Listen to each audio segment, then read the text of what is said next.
Hi, it's Kim Darwaza here, and I haven't done a market update in a while, so I wanted to go ahead and update everybody with what's going on. I mean, there's a lot of headlines going on in the media, and some are accurate and some are not accurate, and some apply to other parts of the country and do not apply to our part of the country. So, anyways, so we are in what is called a decelerating market, not a declining market. I'm going to back up a little bit for some reason. This is like, yeah. So, what that basically means is that we are not like in 2007 again. So what a decelerating market is the prices are not going to be accelerating at the rate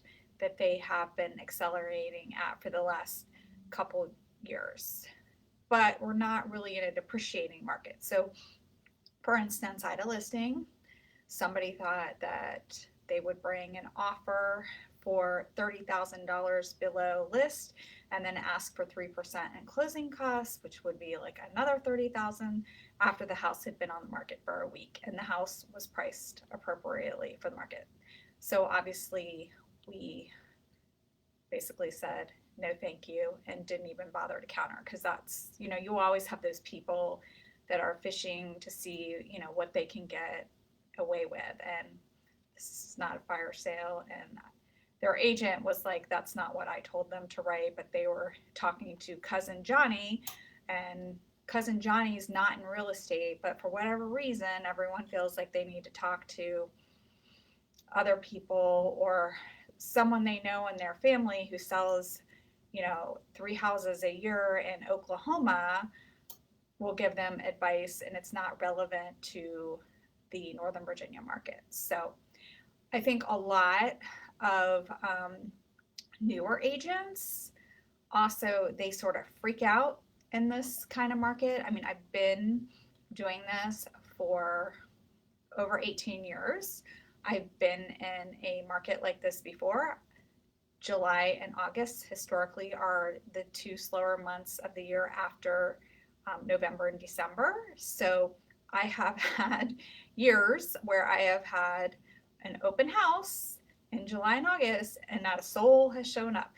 I've had 2 showings for the entire month of July. And this is not, again, not when the market crashed. This is just like a regular market. So I think a lot of newer agents who are used to putting the house on the market, getting a bunch of offers after the first weekend, freak out and they do these price reductions. And in my world, that's, if the house is priced appropriately, that's not really necessary.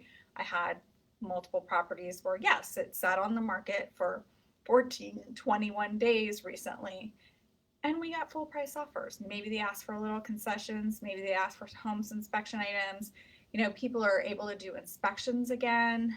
So this is not a depreciating market where people are offering way lower than list price and getting away with it. And you have to have an agent too that is experienced in this market and is a good negotiator and who doesn't flinch when something like this happens. Like,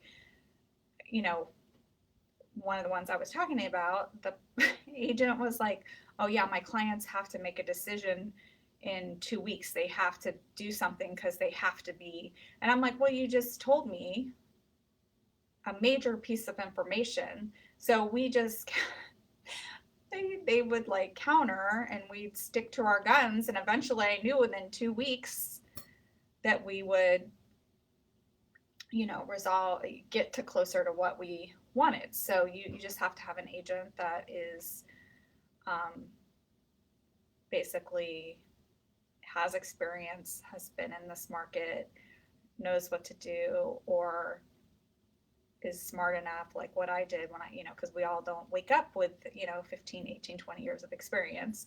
So they're smart enough to ask their broker or someone else. I have a friend who just got into the business and she is doing a really great job because she's asking questions. She's like, what would you do in this situation? And isn't just, um, she's collecting information, and that's what you have to do. And you have to surround yourself. And I still do, because I don't know everything. I haven't come across every situation. So I survey other brokers or people that have been in the business and say, has this ever happened to you? And get the information and so on and so forth. So anyway, so that's basically what's going on. Our market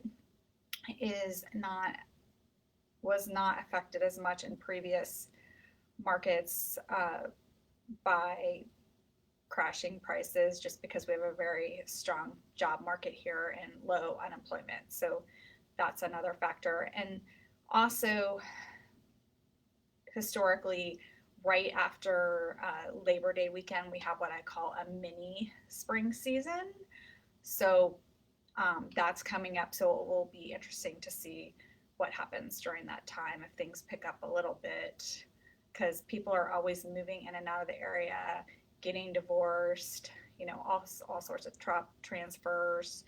So, and then some people are probably, who got buyer fatigue last year, they're going to be coming out of those leases that they went ahead and postponed and waited 12 months, signed a lease, and now they're getting in that 60 to 90 day period where their lease is going to expire, so they can start looking, and they're not going to get in a crazy bidding situation. I actually did full inspections for a buyer.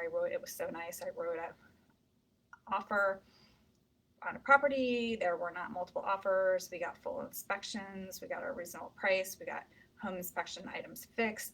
So, it's a more fair, even keeled market, which we love. So that is what's going on right now. What I'm also going to say is timing is very important in real estate. And so for me, over the history of my years in this market, the best time to list your house, I still say, is after the Super Bowl, which I think a lot of people think is early. Our market here starts early because we have FBI, military. Those people are all flying in, looking at houses during that time period, selecting one, doing their inspections, going back, giving the people a rent back until their kids are out of school, and then they come back. So if you think the spring is when you want to be selling your home, please contact me now. I just prefer to get all the ducks in the row, get my staging consultant out, all those things, so you have time to do it. And now that you have to do some things that you might not have had to do in the last year, that we can discuss that and get that taken care of prior to that February, March timeframe, which I think is optimal. May, June in a normal market like what we're coming into has been too late historically. Like, you really got to get it on before that. So thanks for watching. If you have any questions, you can call, text, PM me, whatever, and I'm happy to answer them. And have a great holiday weekend.